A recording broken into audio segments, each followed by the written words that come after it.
Hey, everybody, and welcome to the True Crime Squad. I'm Christy Brower here with my sister, co host, and partner in crime, Katie Weaver. Hey, Katie, Hello. how's it going? Oh, it's going. It always does. Well, it does. We have our first fake spring of the year. Yeah, We get a lot of fake springs in Idaho. Idaho loves to toy with our hearts. We've had it's true. like high 40s the last couple of days. Everything's Hmm. melting, blue sky, Yeah. sun. In a couple days, we're supposed to get a whole bunch of snow. The So, pigs have been so happy. oh, yeah, I bet they have. They've spent a lot of time outside. Some of our like under our pine trees and stuff don't really get snow no matter what, and so there's always bare spots. But it's been warm Mhm. enough that they've been out laying in the sun, laying under the pine trees, just happy as hell. Oh, yeah, I So bet. boo to snow because they will be very grumpy about that. I know. I was seeing on the like 7-day forecast. Yeah, it's coming back. Rude. So it's for spring again. Hmm. Well, it's the first one, and there will be many more. I'm sure that's true. And we're always like, oh, maybe it's warming up because we're stupid. We've lived here our whole lives, and we know for sure that is not the case. But Yeah, dare to we dream. always So, we always have hope right before it's dashed. Well, this is our Tuesday episode, and we do have some true crime to get to. So, hmm, Katie, you're going to kick it off for us with some WTF news. yeah.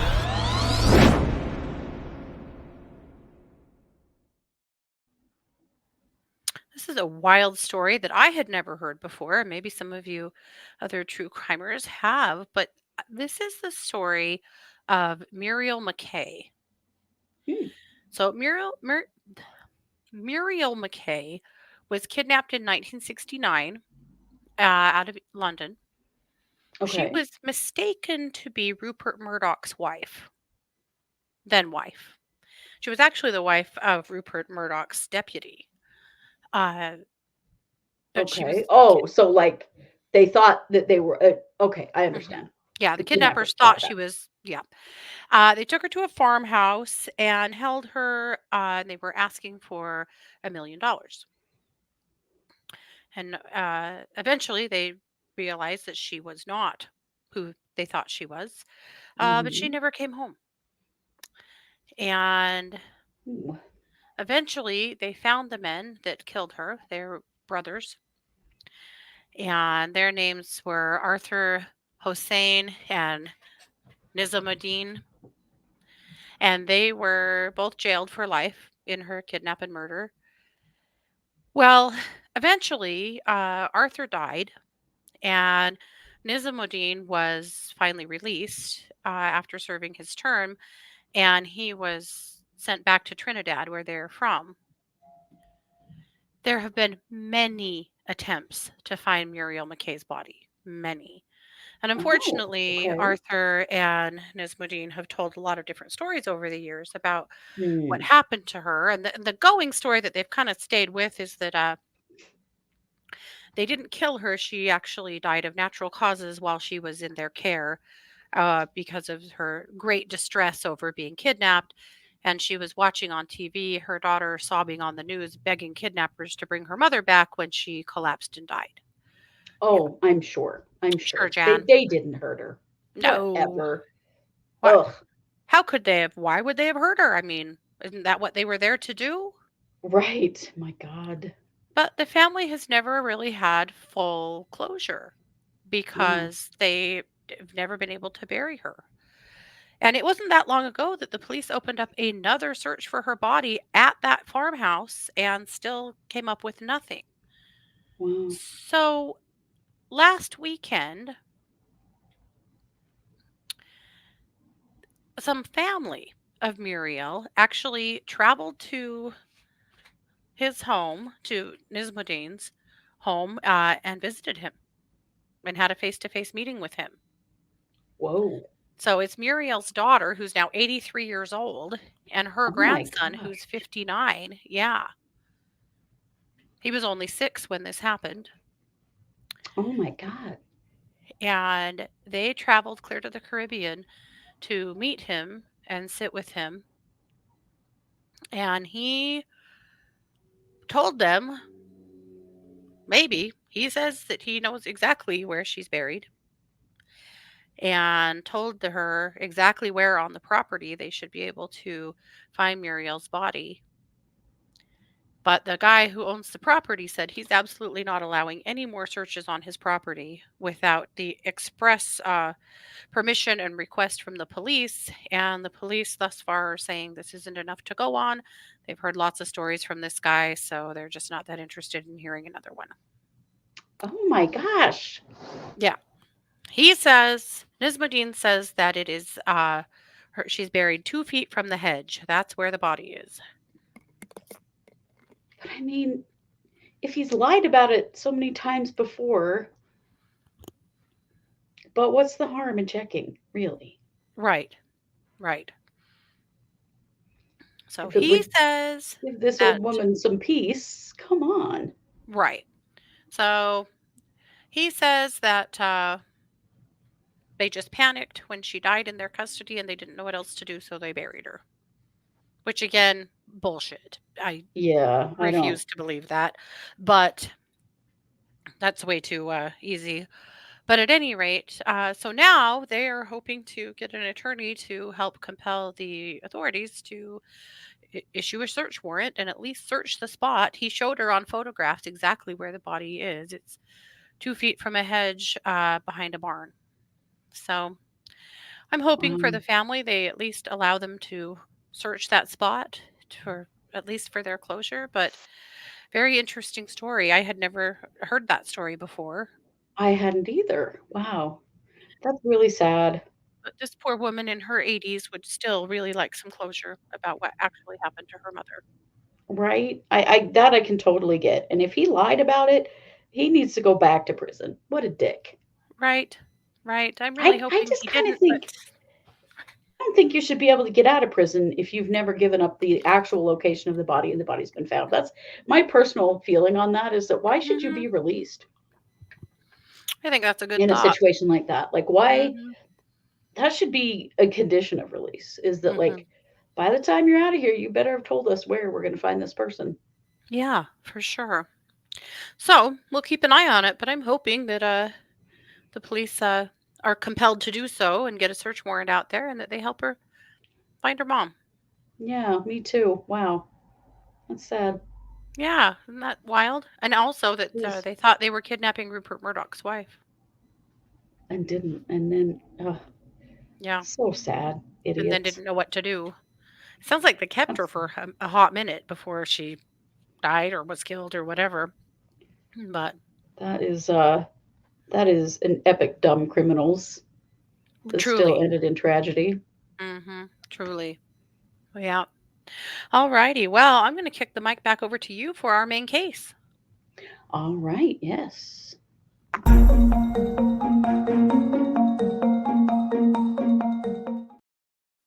So our main case does already have at least a somewhat good outcome or news. This is, I'm talking about the case of the murder of Kelly Black and her 5-year-old Lela Black, who, after what is believed to be her father murdered her mother, he went on the run with her. This is Lela. She's 5. Oh, And there was an Amber Alert issued for this little girl. And that's what caught my attention because we've just had the Jeremy Best case here in which right, the same situation happened and the child was found deceased.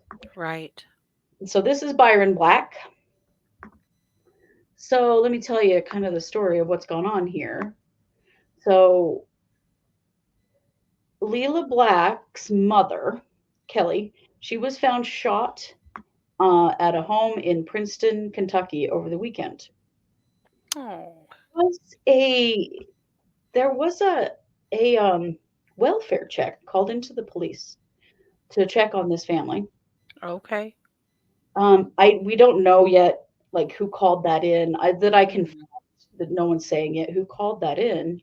Mhm. But when the police got there, they found that Kelly had been shot in the back of the head, and the police ruled her death a murder. Wow. Well, unfortunately, no one had seen Byron or Lela Oh since my that gosh. time. Actually, they hadn't been heard from since Friday, January 26th, so last Friday. Mhm. Police issued the Amber Alert on Monday morning, so yesterday, Okay. and they marked Byron Black as being armed and dangerous. So they were very concerned about the safety of little Lela, as Yeah. they well should be. Well, in searching for the car, it was a 96 Chevy Silverado, so the pickup actually, that had a Yeah. California license plate.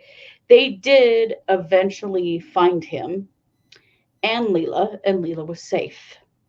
Wow. So Lela is safe now, and Byron has been arrested and is in custody awaiting charges of first degree murder of his wife Kelly. That poor little girl. My I know God. I cannot imagine what she may have witnessed Mhm. and then take on the run with her dad like that. I cannot imagine how scary Mhm. that possibly was. But they Oh. did find him. They actually found them in Princeton, Kentucky. So they hadn't even gotten out of the city before Mhm. they were located. So that's good news. And we'll be keeping an eye on this. We don't know a lot of background yet about Byron or about Kelly or Mhm. why any of this went down. But anytime there is a murder of a parent and the other parent goes on the run with the child, that is so scary, because those kids It don't always is. make it out of that situation alive, as we well Oh, know. no, a lot of times they don't. And Yeah, also, I was just thinking about how dangerous it must be for that child during the apprehension of the parent, right, you know, that he didn't like get pulled over and then before the police could get to the window, right. Take them both out or take them both something. out or something. We Yeah. don't know exactly yet the situation around the arrest, how Mhm. they took him into custody, but he was taken into custody and they are both alive. So that we know.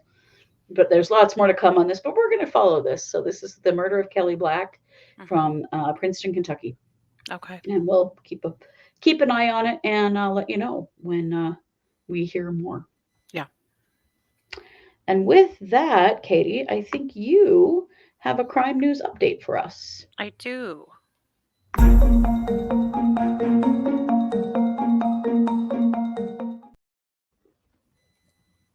It wasn't too long ago, just a few days ago, that we had heard that there had been an incident on the Mojave Desert in California Oh where my gosh. 6 bodies were found. Yes. And the way Boy. this started was that 911 received a call at 8:16 p.m. on Tuesday, January 23rd from someone who said that they had been shot. Mm. And the police, but they didn't know where they were. They said they'd been shot, but they didn't know where they were. And the Oh police dear. managed to pinpoint their location with their phone. And by that time, it Hmm. was dark and it was late. And they found 5 dead bodies. And then the next morning, they found a sixth body. The bodies had all Mm. been shot, but were also severely burned. Oh, trying to hide their identity, maybe, or something? Hmm. Yeah. Oh dear. So the San Bernardino County Sheriff's Office have done a press conference, and now they're saying that they have arrested 5 people in connection with these homicides. So they at least are figuring out who did it. And they are now saying that they believe this was an illicit marijuana deal gone wrong. Wow. I Yeah, mean, more than wrong. Holy shit. right? Yeah. Now, they aren't. they're stopping short of saying that this is like cartel, but they are saying they believe it's organized crime. Oh, wow. Ooh, that's So scary. I think it's a miracle they found these people. The suspects are Yeah.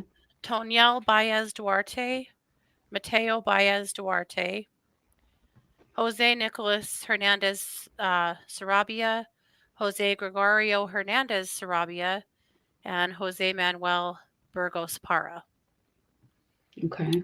Oh, that's so sad. I'm really feel sad for their families. What a tragic way Yeah. to lose so many people. Yeah. So they're still investigating, but they said that they are confident that they have everybody, all of the suspects. Wow.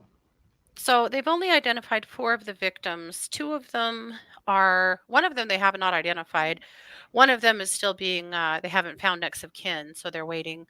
The other Oh, four are Baldemar, Mondragon, Alabaran, Franklin Noel Bonilla, Franklin Dariel Bonilla, and then, of course, those that they haven't identified or are waiting to notify next of kin. It's hmm, just so sad and shocking. I feel it really is. sorry for the first responders that got to show up to this. Oh my God. Can you imagine? That's No, horrific. That no. many bodies and then they've been burned too. God. Well, and what is with there's been so many multiples lately.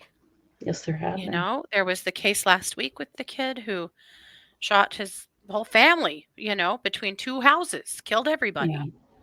There was another case just this week of a man who dressed up in a UPS uniform and broke into a home and killed three adults and in Oh my front of some God. children.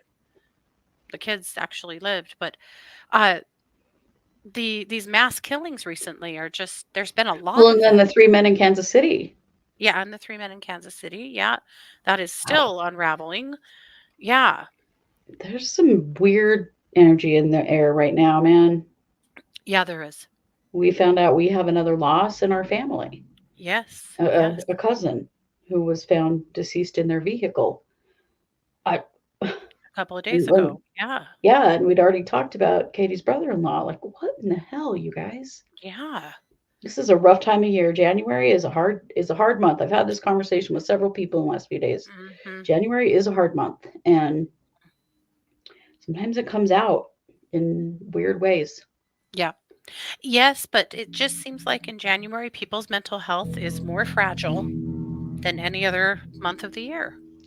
It really does. And that sometimes bears out statistically and sometimes it doesn't, but it certainly feels that way. Hmm. Well, I It really, noticed really does. a tweet tonight from uh, President Joe Biden urging Mm. people to check on each other and Oh, keep an eye on your people and make sure they're okay and reach out for help if you need it.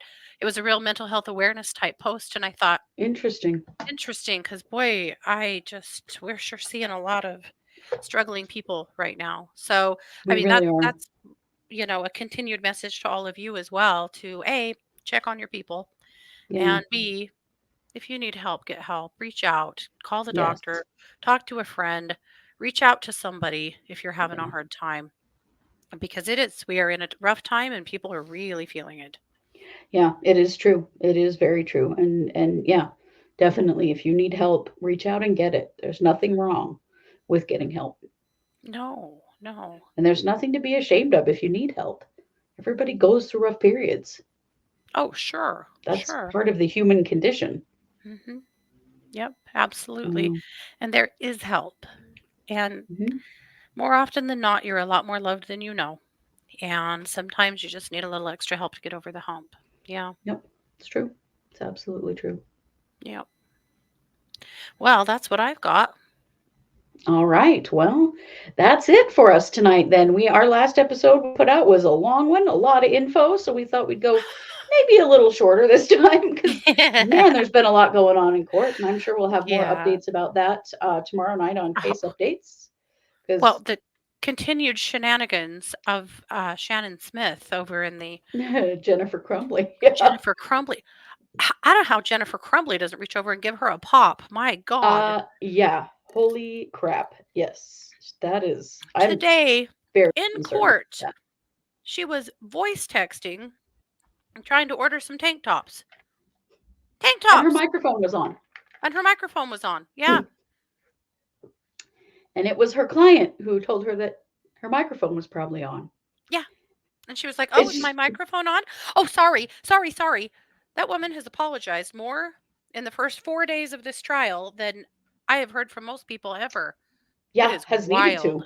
And Hmm. needed to for sure. Yeah. Very unprofessional. My God. Mm. Wow. Well, we'll have a lot more about that, I'm sure, as the week goes on.